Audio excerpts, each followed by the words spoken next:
आदाब नाजरीन, आप देख रहे हैं हमारा यूट्यूब चैनल एक शाम टीवी और मैं अब्दुल वाजिद चिश्ती निज़ामी। मेरे साथ मौजूद हैं शौकत मुफ्ती साहब, हमदर्द नेशनल फाउंडेशन से OSD हैं और तमाम जिम्मेदारियां आपके ऊपर मौजूद हैं। सबसे पहले तो रमज़ान की बहुत बहुत मुबारकबाद। आप सब लोगों को बहुत बहुत मुबारकबाद हो। और साथ में नवरात्रे भी चल रहे हैं।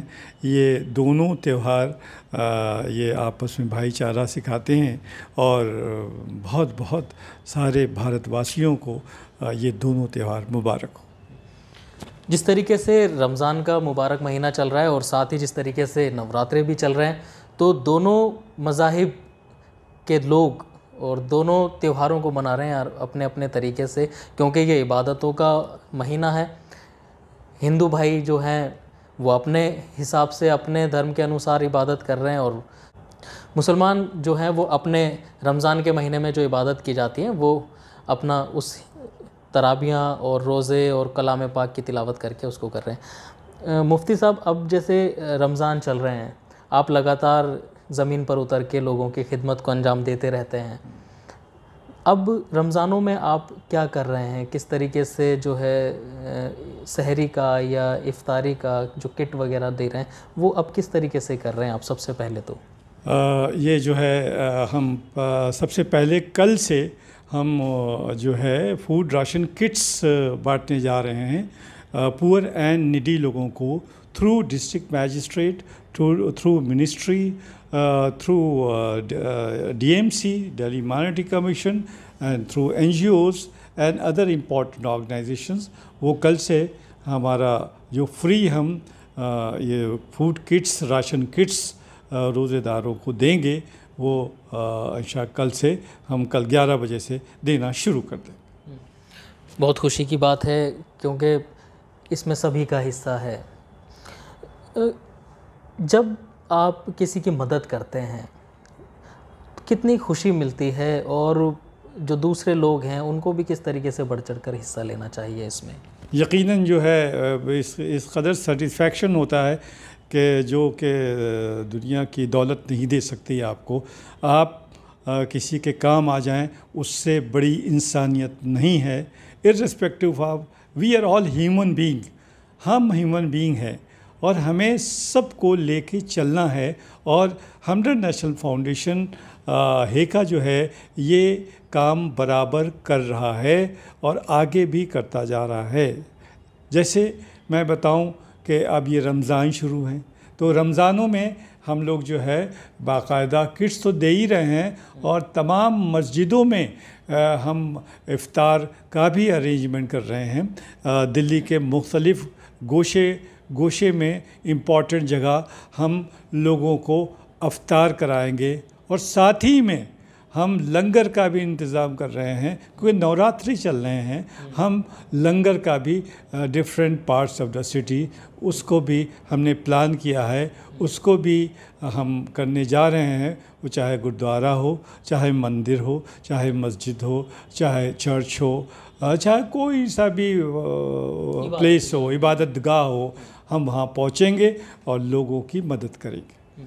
देखिए, यही हमारे देश की खूबसूरती है और सच्चाई भी यही है, क्योंकि जहाँ रमज़ान में मस्जिदों में जो है इफ्तारी का इंतज़ाम कर रहे हैं, तो वहीं आप बता रहे हैं कि हम लंगर का भी इंतज़ाम करेंगे और करने की सारी तैयारियां भी हैं। हम दिखाएंगे आपको वो अपने चैनल के ज़रिए।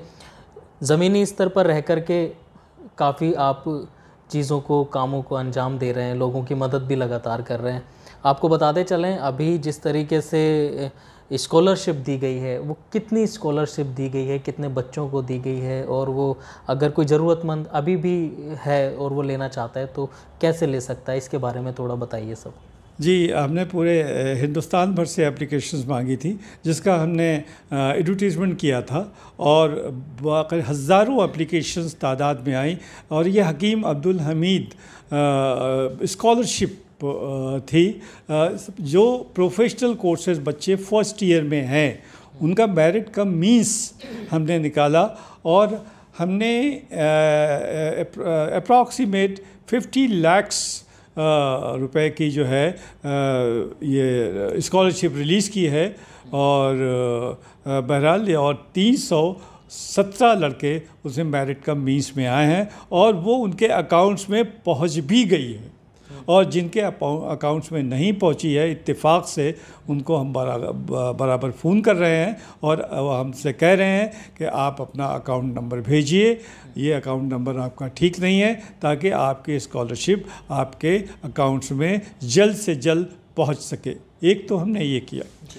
दूसरा, हमने अप्रॉक्सीमेट 200 विडो पेंशन्स वो हम बराबर दे रहे हैं, क्योंकि ये जो है काफ़ी दिनों से ये भी सिलसिला चल रहा है और हमने बाकायदा इसमें एप्लीकेशंस लोगों की विद सम डॉक्यूमेंट्स उसको एग्जामिन किया।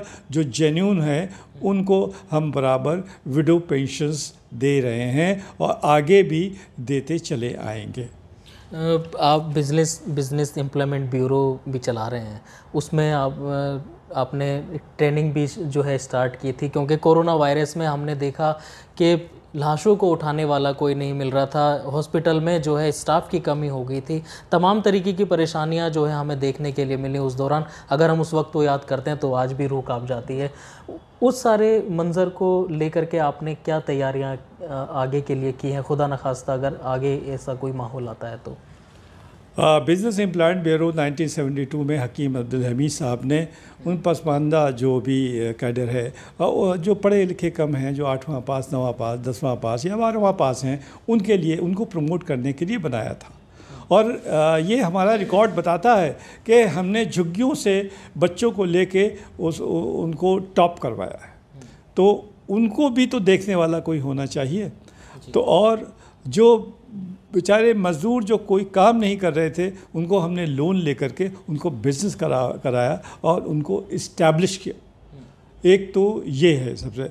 और उसके बाद बिज़नेस एम्प्लॉयमेंट ब्यूरो ने ये भी सोचा कि इसमें मैं ये जो हकीम अब्दुल हमीद साहब के बड़े साहबजादे हैं, उनका नाम है हम्माद अहमद साहब, जो कि हमारे इसके हमदर्द नेशनल फाउंडेशन के प्रेसिडेंट भी हैं और जामिया हमदर्द के वो चांसलर भी हैं। तो उनकी गाइडेंस में सारे काम चलते हैं।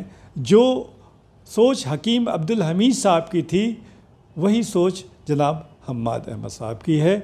और मुझे ये शर्फ हासिल है कि मैंने हकीम साहब के साथ पूरी जवानी में काम किया और उसका अक्स मैं जो है वो हम्माद अहमद साहब में देखता हूँ।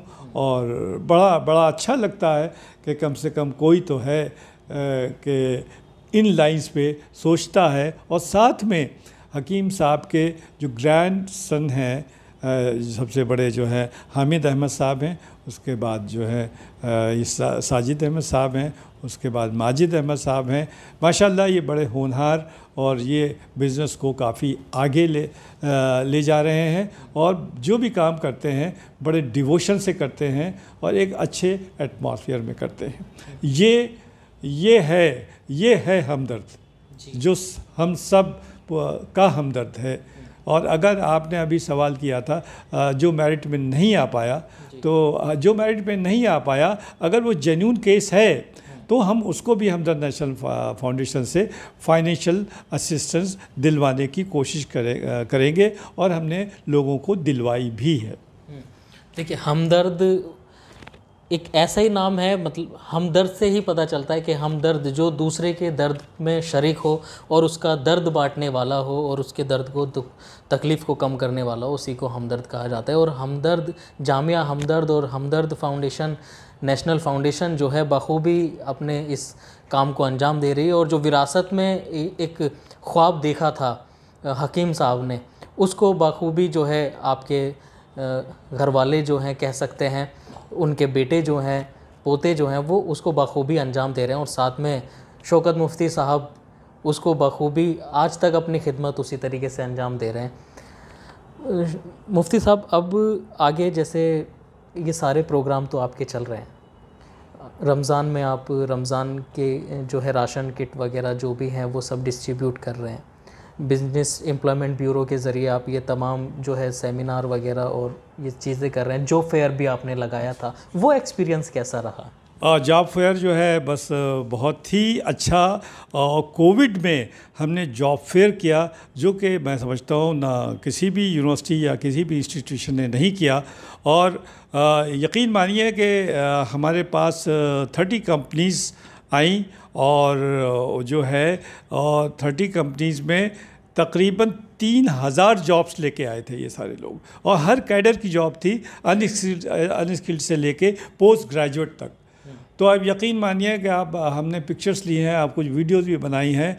लोगों के आने का सिलसिला जो शुरू हुआ वो ख़त्म होने का नाम नहीं ले रहा था। और हमारा ख्याल ये है कि मोर दैन 5000 स्टूडेंट्स जो जॉब में इंटरेस्टेड थे वो आए, और सुबह सुबह लाइनें लगने लगी। हमने 6 काउंटर्स खोले हुए थे, सबका रजिस्ट्रेशन हम फ्री रजिस्ट्रेशन करा रहे थे, और ये फ्री मेगा जॉब फेयर था। इसमें किसी तरह की कोई फ़ीस नहीं थी, कोई हिडन चार्जेस नहीं थे। और हमने पुलिस से सहारा ले करके, अगर इस तरह का कोई शख्स कैंपस में या इस तरह का कोई, वो तो CID के लोग घूम रहे थे, तो हम उसको जाहिर है हमारा जो फ़र्ज़ था वो हम करते। लेकिन ऐसा कोई शख्स मिला नहीं कि लोगों से इस तरह की कोई बात कर ले। और लाइनें लगी, लोग आए, और जो मेरी पास रिपोर्ट है, एक दिन में हमने अप्रॉक्सीमेट 2000 लोगों को जॉब ऑफ़र की, और बाकी का प्रोसेस वो चल रहा है और चला, और उसमें से भी लोगों को ऑफ़र ऑफ अपॉइंटमेंट गए हैं। जो हमने ये जॉब फेयर किया, ये business and employment bureau in collaboration with association of Muslim AMP है, उससे और आपके जामिया हमदर्द के कोलैबोरेशन से किया। तो ये आप ये समझिए, तो एक दिन पहले जो हमने प्रेस कॉन्फ्रेंस की थी, उसमें 35 करस्पॉन्डेंट रिपोर्टर्स आए ये करने के लिए ये कैसे हो रहा है। और उसके बाद जो दूसरे दिन उन्होंने अपने सारे पेपरों में जो दिया, और तीसरे दिन हमारा जो था वो था सारा जॉब फेयर था, मेगा जॉब फेयर था। बहुत बड़ा रोल है मीडिया का प्रमोट करने में, मैं उनका शुक्रगुज़ार हूँ। और इसमें हमारा जो एक शाम है, ये तो हमारी इवेंट्स जो है फ्रॉम टाइम टू टाइम जो है ये कवर करता रहता है। और बिज़नेस एम्प्लॉयमेंट ब्यूरो ने बहुत सी ट्रेनिंग प्रोग्राम्स ऑर्गेनाइज किए, कोविड पीरियड में भी किए। लेकिन एक शाम जो है वो हमेशा कंधे से कंधा लगा के हमारे साथ आया, और उसने सारे प्रोग्राम हमें कवर किए। और हम फिर से एक बार जो जितने प्रेस रिपोर्टर्स हैं, जर्नलिस्ट हैं, इंक्लूडिंग एक शाम का मैं शुक्रिया अदा करता हूँ इस भरपूर जो है खिदमत का, इस कोऑपरेशन का। अल्लाह करे वो उनको अच्छा रखे और वो हमसे शाने बशाने जुड़े रहें। बहुत बहुत शुक्रिया मुफ्ती साहब हमारी हौसला अफजाई करने के लिए और एक शाम टीवी की हौसला अफजाई करने के लिए। एक शाम टीवी का मकसद भी यही है कि समाज में जो लोग अच्छा काम कर रहे हैं, चाहे वो किसी भी इदारे से हों, चाहे वो किसी भी धर्म से हों या कहीं से भी वो आते हों, मकसद जो पॉजिटिव ख़बरें हैं, जो प्यार मोहब्बत आपसी भाईचारे का और समाज को बेहतर बनाने का जो संदेश और जो काम करने के लिए लोग ज़मीनी स्तर पर काम कर रहे हैं, हमारा मकसद वही है कि हम उसको आप लोगों के सामने रखें।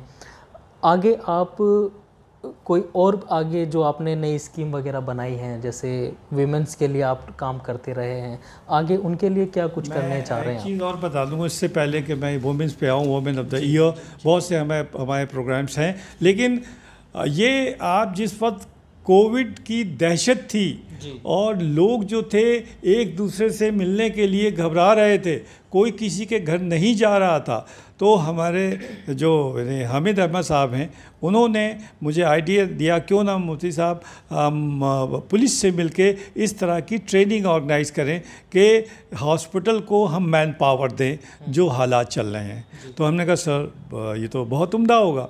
तो वो बाकायदा हमने सारे दिल्ली के जो DCPs हैं डिफरेंट कॉर्नर्स के, उनको हमने कांटेक्ट किया और युवा मंच के तहत उनकी एक स्कीम है, उन्होंने बच्चों को रेकमेंड किया। हमने फ्री ऑफ कास्ट उनको जो है ट्रेनिंग दी। यही ट्रेनिंग अगर आप मार्केट में लेने जाए that will cost 30,000 to 40,000 rupees. हमने बिल्कुल फ्री दी, और जब जैसे जैसे कंप्लीट होती गई ट्रेनिंग वैसे वैसे हमने जो है अपने प्लेसमेंट सेल से कहा कि आप उसको जो है वो करवाएगा, प्लेसमेंट करवाइए इन लोगों का। तो हमारे कुछ प्लेसमेंट भी हुए। ये तो है। देखिए, एक इंसान को अगर आप अपने पैरों पे खड़े कर दें तो उसकी पूरी ज़िंदगी संवर जाती है, उसकी फैमिली की संवर जाती है। तो हमारी कोशिश रहती है कि लोगों को ट्रेनिंग दें और उनको एम्प्लॉयमेंट से जोड़ें। तो ये इंशाल्लाह हम लोग जो है फ्रॉम टाइम टू टाइम हम करते रहेंगे। और यकीन मानिए कि कोविड की जो दहशत थी वो आप लोगों ने भी देखी कि लाश उठाने के लिए लोग नहीं थे। हम लोगों का दिल बहुत पसीजा। हमने कहा क्या हो रहा है, हमने कहा हमने और ये हमने हमदर्द नेशनल फाउंडेशन ने जो है 20,000 कोविशील्ड पूरे दिल्ली में फ्री ऑफ कॉस्ट लगवाई। हमारा मजीदिया यूनानी हॉस्पिटल है, 10,000 वहाँ लगी और 10,000 पुरानी दिल्ली में हमने वो की। और ये सब रेड क्रॉस ने हमारा साथ दिया, हमारे डिस्ट्रिक्ट मैजिस्ट्रेट ने साथ दिया, हमारा health government of city of Delhi का जो हेल्थ डिपार्टमेंट है उसने साथ दिया। तो और थर्ड वेव की तैयारी भी हमने की। उसमें हमने डॉक्टर्स रिक्रूट किए, हमने पैरामेडिकल स्टाफ रिक्रूट किया, जो भी एसेंशियल स्टाफ था। अगर कोई थर्ड वेव आती है तो we were ready to face. हमारा हॉस्पिटल मजीदिया यूनानी हॉस्पिटल बिल्कुल वेल इक्विप्ड था। We were all ready to face that thing. तो अब अल्लाह का करना कुछ ऐसा हुआ कि थर्ड वेव का सिम्टम्स बहुत कम आए और वो नहीं है, लेकिन हम लोग प्रिपेयर थे उसको फेस करने के लिए। बिल्कुल, उस मंज़र को तो कोई भी नहीं भूल सकता, क्योंकि जब हम भी सड़कों पर निकलते थे और ख़बरों पर जाते थे तो सिर्फ ऐसा लगता था कि पूरी सड़कों पर हम ही लोग घूम रहे हैं, उसके अलावा और कोई भी नहीं है। और बड़ा दर्दनाक मंज़र, रूह कांपती है अभी भी याद करके। मुफ्ती साहब, अभी जो आप बताने वाले थे जो प्रोग्राम है, जैसे अभी आपने वो बताया वर्ड बॉय ट्रेनिंग वाला, नर्सिंग स्टाफ वाला, वो दोबारा शुरू होगा प्रोग्राम आपका?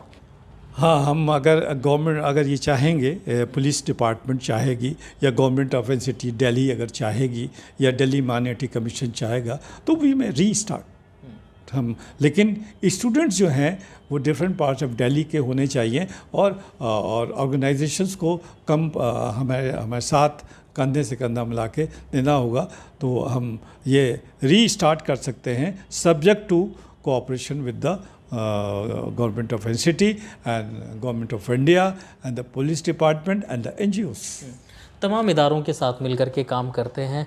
और जिस तरीके से 20,000 आपने वैक्सीन, कोविशील्ड वैक्सीन लगाने का जो काम किया, ये अपने आप में बड़ी बात है। वो भी उस दौरान जब एक अफरा तफरी का माहौल हो और जब आशंकाएं लगाई जा रही थी कि तीसरी वेव भी आ सकती है, तो उसके लिए पहले से तैयारियां करना, ये तमाम वो काम हैं और वो चीज़ें हैं जो छुप कर के की जाती हैं, लेकिन जब इंसान करता है तो वो ज़ाहिर है कि सामने भी आती हैं। अभी आप जो बता रहे थे स्कीम के बारे में, आगे के प्रोग्राम के बारे में, क्या वो प्रोग्राम जो बनाए हैं आपने? इसमें हम जो है एक तो वुमेंस के ऊपर हम ज़्यादा कंसीडर कर रहे हैं को वुमेंस एम्पावरमेंट पे। तो उसके लिए हमने अभी वुमेंस इंटरनेशनल डे भी मनाया, बिजनेस एंड एम्प्लॉयमेंट ब्यूरो ने एंड जामिया हमदर्द ने मिल करके। और फिर हम जो है ये इंग्लिश कम्युनिकेशन ट्रेनिंग्स का लैंग्वेज का एक प्रोग्राम शुरू करने जा रहे हैं।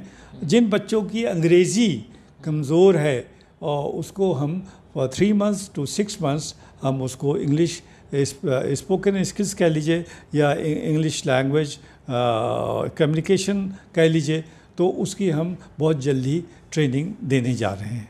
इसके अलावा हम वेबिनार्स करेंगे, हम वेब टॉक्स करेंगे, assistant for internship on job for the students करेंगे, कैरियर काउंसलिंग करेंगे, गाइडेंस करेंगे, financial assistance to the extremely needy students and the individuals, वो भी हम करेंगे।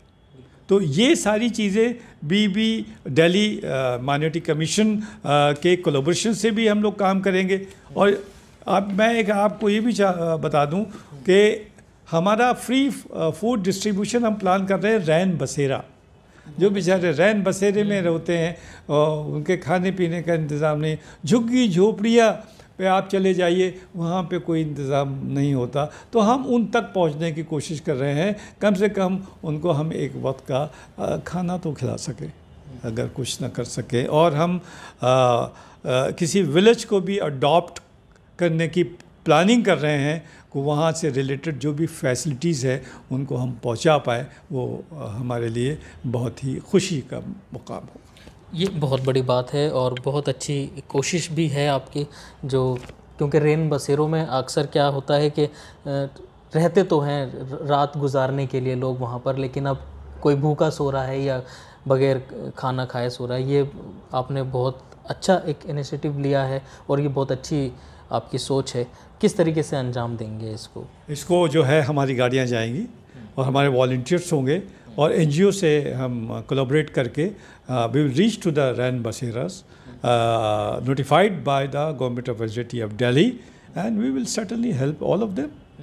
मुफ्ती साहब, और भी तमाम ऐसी तंजीमें हैं जो काम कर रही हैं ज़मीनी स्तर पर, लेकिन अखराजात की वजह से या वो उस तरीके से नहीं कर पा रहे जैसे वो काम करना चाहते हैं। जो काम करने की इच्छा रखते हैं, काम करने की जो है वो कोशिशें कर रहे हैं, वो आपसे अगर जुड़ना चाहते हैं या आपके साथ मिलकर काम करना चाहते हैं, किस तरीके से जुड़ सकते हैं? क्या ये मुनासिब है? यकीनन जो है जो अच्छा काम कर रहे हैं उनके साथ हम उनका साथ ज़रूर देंगे, लेकिन वो हमारे इन पैनल पर होना चाहिए। उनकी हम कारकर्दगी देखेंगे, क्या किया है। अगर रियली में कोई जेन्युइन है तो हम मैनेजमेंट के सामने उसको पुटअप करेंगे, अपनी मीटिंग में ले जाएंगे, उसको हम जोड़ेंगे अपने साथ। क्योंकि असल में ये सवाल मुफ्ती साहब मैंने इसलिए किया क्योंकि हम देख रहे हैं आज मौजूदा वक्त में गली गली में एनजीओ खुले हुए हैं, हर दूसरा आदमी जो है एक संस्था लेकर के बैठा हुआ है। इसका मकसद बदल गया है, अब इसको लोगों ने बिज़नेस से जोड़ लिया है। आप किस तरीके से देखते हैं इसको, या क्या कहना चाहेंगे? ये तो देखिए, ये तो बहुत बड़ी खिदमत है, इसको बिज़नेस से नहीं जोड़ना चाहिए। ये तो आपको लोगों को मदद करना है, मदद में बिज़नेस नहीं होता है। हाँ, तो ये जो एनजीओज़ हैं और जो इस तरीके का सोच रही हैं, तो वो तो चैरिटी नहीं हुई ना। तो चैरिटी जो है वो बिल्कुल सेल्फलेस होनी चाहिए, आपका कोई मकसद नहीं होना चाहिए। तो वो जो है आप किसी दर्दमंद के काम आ सकें तो वही बहुत बड़ी खिदमत है। और जो आप कर सकें, सिर्फ खाना ही नहीं है, बल्कि हम तो ये कहते हैं कि किसी भी, जैसे हम प्लान कर रहे हैं पॉलिटेक्निक खोलने का, जो बच्चे 8वां पास है, 10वां पास है या 5वां भी पास हैं, तो उनको आप इस तरह की ट्रेनिंग दे दीजिए, जैसे एसी मैकेनिक की है, इलेक्ट्रीशियन की है, प्लम्बिंग की है, और भी बहुत सी ट्रेनिंग्स हैं। आप उनको उनके पैरों पे खड़ा कर दीजिए। अगर एक इलेक्ट्रीशियन बन गया, एक प्लम्बर बन गया, या और भी बहुत सी छोटी छोटी ट्रेनिंग्स हैं, कोर्सेज़ हैं, वो उसने कर लिए, तो वो भूखा नहीं रह सकता, वो काम करेगा और उसका परिवार भी उससे चलेगा। आप किस तरीके से मदद कर सकते हैं उसमें? हम एक ITI खोलने की प्लान कर रहे हैं। हम उनको एडमिशन्स देंगे, उसमें हमारे इंस्ट्रक्टर्स जो हैं उनको ट्रेनिंग देंगे, ट्रेनिंग देने के बाद एक सर्टिफिकेट देंगे, सर्टिफिकेट देने के बाद फिर डिफरेंट ऑर्गेनाइजेशंस में इस तरह की जो वैकेंसीज होंगे उनको प्लेस कराने की कोशिश करेंगे। बिल्कुल, हम यही कर सकते हैं। बिल्कुल, तो ये बहुत अच्छी बात कही है मुफ्ती साहब ने, और आपको समझनी भी चाहिए। लोगों को रोज़गार से जोड़िए, लोगों को, जैसे अब हम कहते हैं कि भाई बेरोज़गारी है, बेरोज़गारी तो है वाकई, लेकिन हमें दूसरी तरफ भी ध्यान देना है कि हम लोगों को रोज़गार दें कैसे, उसकी तरफ भी ध्यान देने की ज़रूरत है। आगे आप और कोई पैगाम देना चाहेंगे? पैगाम यह है कि एक हम FM रेडियो को, कम्युनिटी रेडियो भी हम इस्टेब्लिश करने जा रहे हैं, और जो है free health checkup to the public as well as police personnel in collaboration with Majeedia hospital, हम ये भी शुरू करेंगे।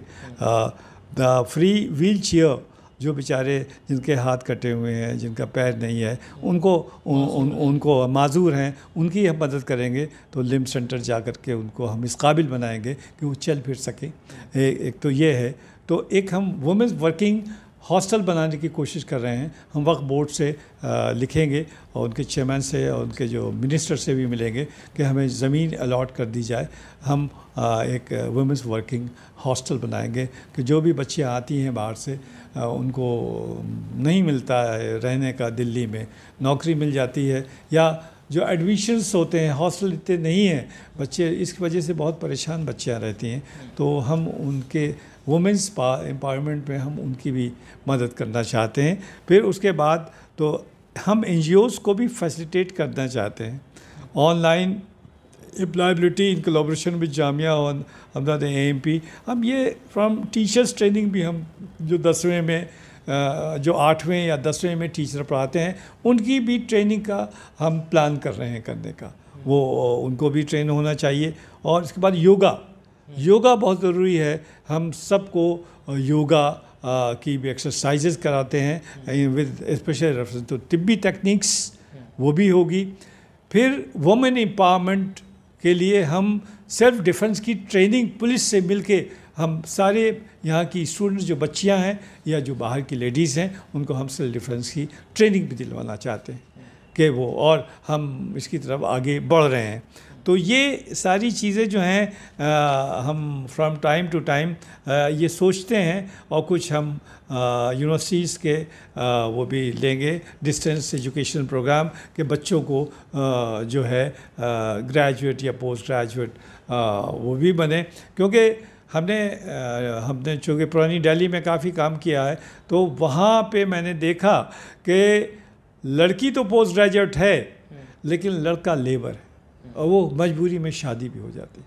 तो लड़कियां ज़्यादा पढ़ रही हैं और लड़के कम पढ़ रहे हैं।